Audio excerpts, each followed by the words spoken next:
Taste the Daily. Kovai மாவட்டம் தெலுங்குபாளையம் பிரிவு அருகே கட்டுப்பாட்டை இழந்த திமுக பிரமுகரின் கார் சாலையோரத்தில் இருந்த மின் கம்பத்தில் மோதி விபத்திற்குள்ளானது.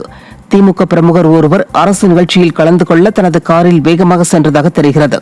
அப்போது செல்வபுரம் அடுத்த தெலுங்குபாளையம் பிரிவு அருகே கட்டுப்பாட்டை இழந்த கார் திடீரென சாலை ஓரத்தில் இருந்த மின் கம்பத்தின் மீது மோதியதில் மின் கம்பம் உடைந்தது. இதில் அதிர்ஷ்டவசமாக உயிர்ச்சேதம் எதுவும் ஏற்படவில்லை. திண்டுக்கல்லில் போக்சோ வழக்கில் கைது செய்யப்பட்ட நபருக்கு ஆயுள் தண்டனை மற்றும் 1 லட்சம் ரூபாய் அபராதம் விதித்து போக்சோ சிறப்பு நீதிமன்றம் தீர்ப்பளித்துள்ளது. 2023ஆம் ஆண்டு சிறுமியிடம் திருமணம் செய்து கொள்வதாக ஆசை வார்த்தை கூறி பாலியல் வன்கொடுமை செய்த கிழக்கு மரியநாதபுரம் பகுதியைச் சேர்ந்த சாலமன் செல்வராஜ் என்ற இளைஞர் போக்சோ சட்டத்தில் சிக்கினார். இது தொடர்பான வழக்கு விசாரணையில் குற்றவாளி சாலமன் செல்வராஜுக்கு ஆயுள் தண்டனை மற்றும் 1 லட்சம் ரூபாய் அபராதமும் விதித்து தீர்ப்பளிக்கப்பட்டது. செங்கல்பட்டு மாவட்டம் மதுராந்தகத்தில் சட்டமன்ற உறுப்பினர் மேம்பாட்டு நிதியிலிருந்து 23,70,000 ரூபாய் மதிப்பிலான கட்டுமான பணிகளை அதிமுக சட்டமன்ற உறுப்பினர் மரகதம் குமரவேல் தொடங்கி வைத்தார்.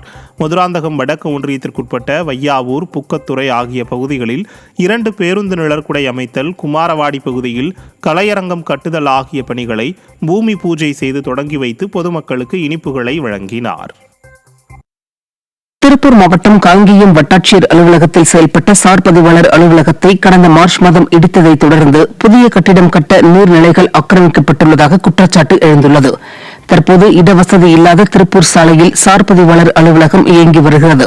இந்த நிலையில் சிவன்மலையில் நீர்நிலைகளை ஆக்கிரமித்து அடிப்படை வசதிகள் இல்லாத இடத்தில் சார் பதிவாளர் அலுவலகம் கட்டும் பணிகள் நடைபெறுவது பொதுமக்களிடையே அதிருப்தியை ஏற்படுத்தியுள்ளது.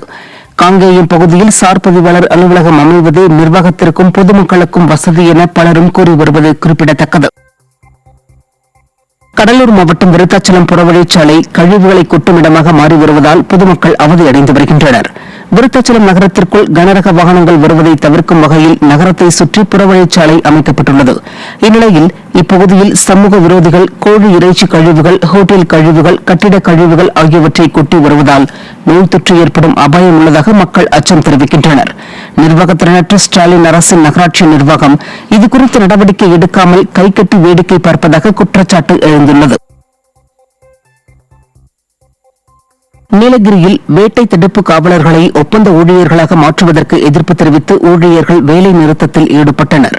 நிர்வாகத்திறனற்ற ஸ்டாலின் அரசு முதுமலை மற்றும் அதை சுற்றியுள்ள பகுதிகளில் வேட்டை தடுப்பு காவலர்களாக பணியாற்றி வருபவர்களை ஒப்பந்த அடிப்படையில் ஊழியர்களாக மாற்றுவதற்கான முயற்சிகளை மேற்கொண்டு வருகிறது. இதற்கு எதிர்ப்பு தெரிவித்து அவர்கள் அனைவரும் போராட்டத்தில் ஈடுபட்டு வருவதால் வனப்பகுதியிலிருந்து வெளியேறும் வனவிலங்குகளை கட்டுப்படுத்துவது கேள்விக்குறியாகியுள்ளது.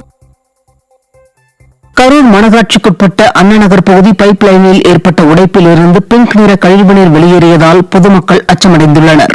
அனுமதியின்றி செயல்படும் சாயப்பட்டறையின் கழிவு காரணமாக பிங்க் நிற நீர் வந்துள்ளதா என்பதை கண்டறிய மாசு கட்டுப்பாட்டு வாரிய அதிகாரிகள் ஆய்வு மேற்கொண்டனர். இதில் 850 TMC வரை காரத்தன்மை உள்ளதால் சாய கழிவுநீர் கலக்கப்பட்டுள்ளதா என்பது ஆய்வுக்கு பிறகு தெரியும் என அதிகாரிகள் தெரிவித்திருக்கின்றனர். 2 மணி நேரத்திற்கு மேலாக நடைபெற்ற இந்த ஆய்வு சம்பவத்தால் கரூர் அண்ணா நகரில் பரபரப்பு ஏற்பட்டது. கள்ளக்குறிச்சியில் கருகல் நோயால் 500 ஏக்கரில் பயிரிடப்பட்டிருந்த நெற்பயிர்கள் முற்றிலும் சேதமானதால் விவசாயிகள் வேதனையடைந்தனர். புஷ்பகிரி, புதூர், அத்தியூர் உள்ளிட்ட கிராமங்களைச் சேர்ந்த விவசாயிகள் சுமார் 500 ஏக்கரில் நெற்பயிர்கள் நடவு செய்து விவசாயம் செய்தனர். இந்த நிலையில் நடவு செய்யப்பட்ட அனைத்து பயிர்களும் இலைக்கருகல் நோயால் பாதிக்கப்பட்டு வீணானதால் உரிய இழப்பீடு வழங்கக் கோரி ஸ்டாலின் அரசுக்கு விவசாயிகள் கோரிக்கை விடுத்துள்ளனர். திருவள்ளூர் மாவட்டம் பள்ளிப்பட்டில் 3ஆம் வகுப்பு மாணவியிடம் பாலியல் சீண்டலில் ஈடுபட்ட தலைமை ஆசிரியரை பணி நீக்கம் செய்ய கோரி திமுகவின் கூட்டணி கட்சியான கம்யூனிஸ்டின் மலைவாழ் சங்கம் சார்பில் ஆர்ப்பாட்டம் நடைபெற்றது.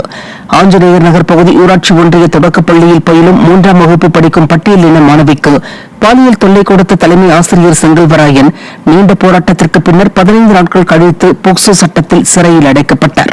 இந்த நிலையில் அவரை நிரந்தரமாக பணி நீக்கம் செய்ய கோரி திமுகவின் கூட்டணியில் உள்ள கம்யூனிஸ்ட் கட்சியின் தமிழ்நாடு மலைவாழ் சங்கத்தினர் ஸ்டாலின் அரசுக்கு எதிராக கோஷங்கள் எழுப்பினர்.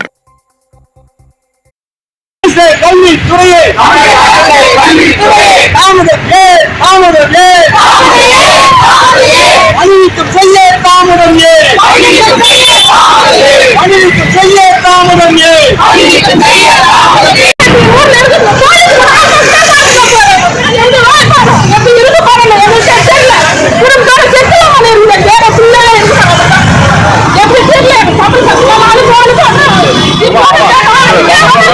வரல.